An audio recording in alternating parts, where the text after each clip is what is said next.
I consider the tritone substitute to be the bass player's dream, and that is because it's very, very easy to implement when you know how and when.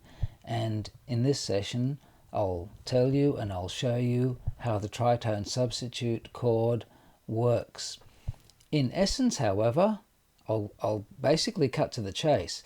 In essence, if you are going to the root note of a target chord, you can substitute the dominant chord to that chord with a semitone above that root note. So for example, if you're going to C, to the chord C, or to the root note of the chord C, the dominant chord to that is G or G7, and you can substitute the G with a D flat. So instead of going G, C, you can go D flat, C.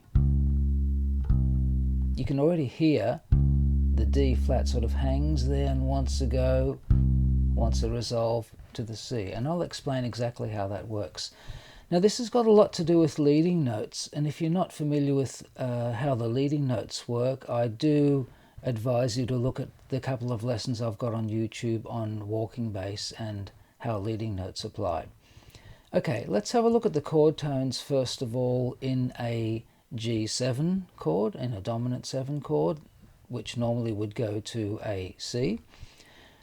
The notes in the G7 are G, B, D, and F. Now all of those notes somehow lead to a C chord sound. I'll show you. I'll play through a C major scale first, just so you got an idea of where we're heading, the tonality, the central tonality.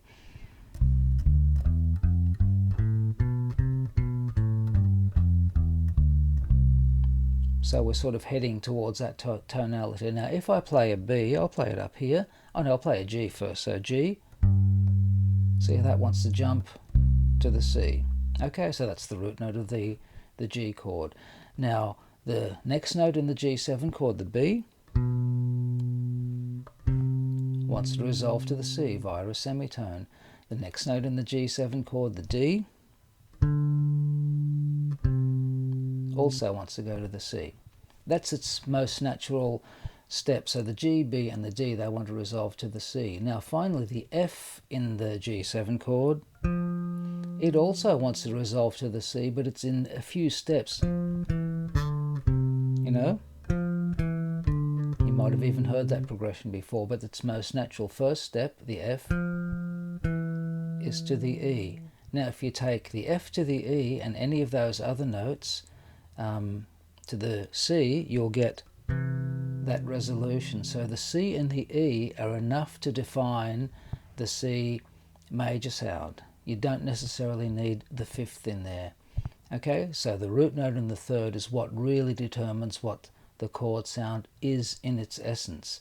Now, the G7 chord also contains a tritone in it.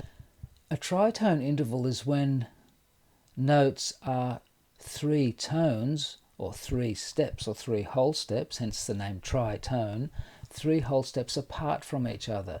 So in the G7, you've got the tritone between B and F, and also between F and B. So the tritone interval is in fact right in the middle of the scale. I'll show you that. Here's a B. So that's our starting note, and our target note will be F. I'll just do it on one string now so you can actually see the whole tone interval. So her first whole tone is there, that's 1. So that's C sharp. The next one is a D sharp or an E flat. And then the F. So we got from B, we've got 1, 2, 3 steps to the F. And if I continue upwards, up the scale, F, so I've got F, G is the first one, A is the second one, and B is the third one, or simply, right? So 3 whole steps apart between the 2 outside notes. So the tritone sits right in the middle. I'll just show you that in a different way. Here's an F, there's a B, there's another F, there's another B. So that's the tritone interval played across the strings a couple of times.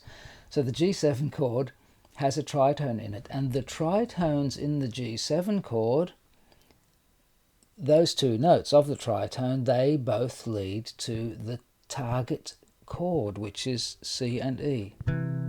Okay, so the B we know leads to the C, and the F leads to the E. So essentially we've got this. I'll play B and F. There's a tritone sound, resolving to the sweeter sound of its resolution, to the C and E in this case. So tritone, resolution. So that's how the tritone itself works. So the tritone is within the chord.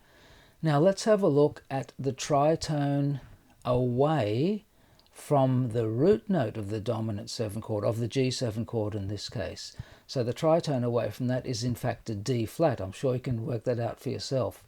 The D flat dominant 7 chord has the notes D flat, F, A flat, and C flat.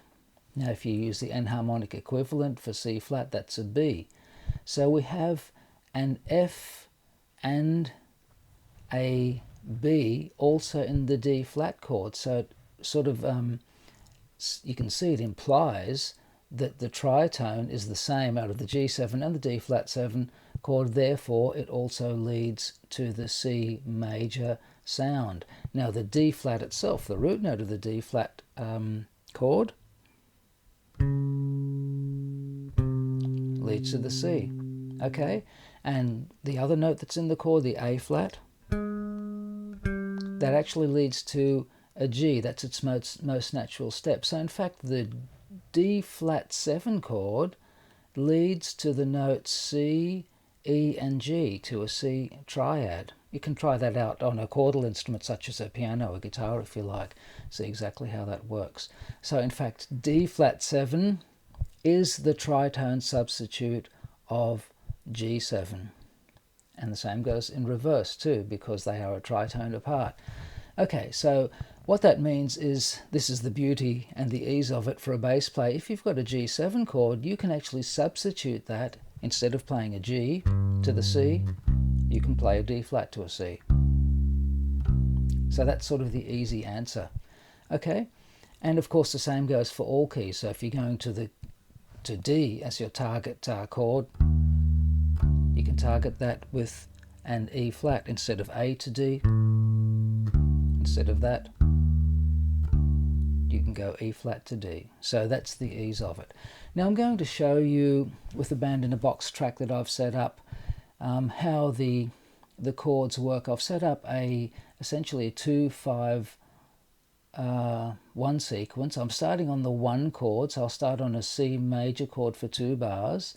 Then comes the 2 chord, which is a D minor 7, so that'll be the 3rd bar. So the first 3 bars are always going to be the same, and in the 4th bar of the sequence I've put a G7 initially, so it's a standard 1-1-2-5, then it goes back to 1-1-2-5. I'm playing through that twice. I'll just get you to listen to the chords first without me putting in anything on the bass. Then I will put in a D flat 7 instead of the G7 on the last bar, so that'll also go through twice. I'll put the chords underneath so you can have a look on the video and sort of visually track what's going on, but try to use your ears as much as you can. Okay, then I'll put in a D flat 7 flat 5. Now imagine the flat 5 and the D flat 7 flat 5. The flat 5 is not an A flat. A flat is the 5th in the D flat, so you flatten that again and you get a G. So you can see that the D flat 7 flat 5 is becoming awfully close to the sound of the G7. You might have to write this out. If you write it out, you'll really see it. And then finally I'm going to put in a G7 flat 5. So I'm going to put in G7, a dominant 7 chord, but flatten the 5th in that, and you'll just hear what it sounds like, and I'll play the bass notes to that later on. But let's just bring up this track first and just have a look and a listen, actually just to listen to the actual chord sequence. So C for 2 bars, C, D minor, G7, and again C, C, D minor, G7.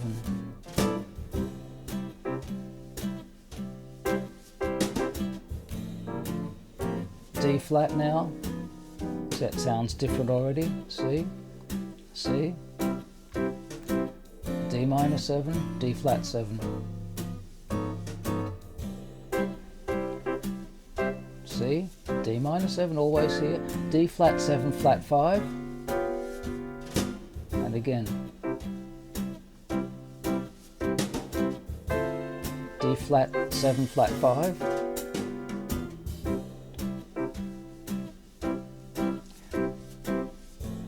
Now G7, flat 5.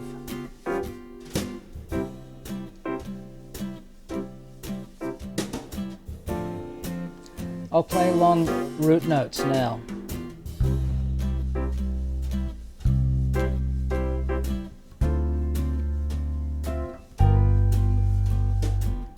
That's a standard progression. C, D, G. Next time around I'll play the tritone substitute. This is going to be chromatic. See how that sounds very smooth, it just glides into the tonic.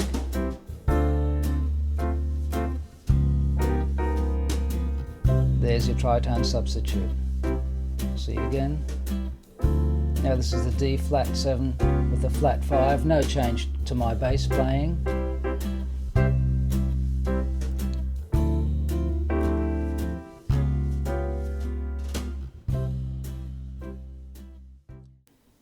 So that was just playing the root notes of the chords and talking while I went along. This time I'm going to play the root notes and the fifths of the chords, and you'll see how it sounds even smoother then. So you start to get a half-time walking bass line. Not that it's walking exactly because you're not playing each quarter note step, but you'll start to see and hear, of course, that's the important thing, hear how the tritone substitute works.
So there I played almost randomly root notes and fifths of the chords and also of the tritone substitute chords. So you can see that harmonically it worked pretty much all the time.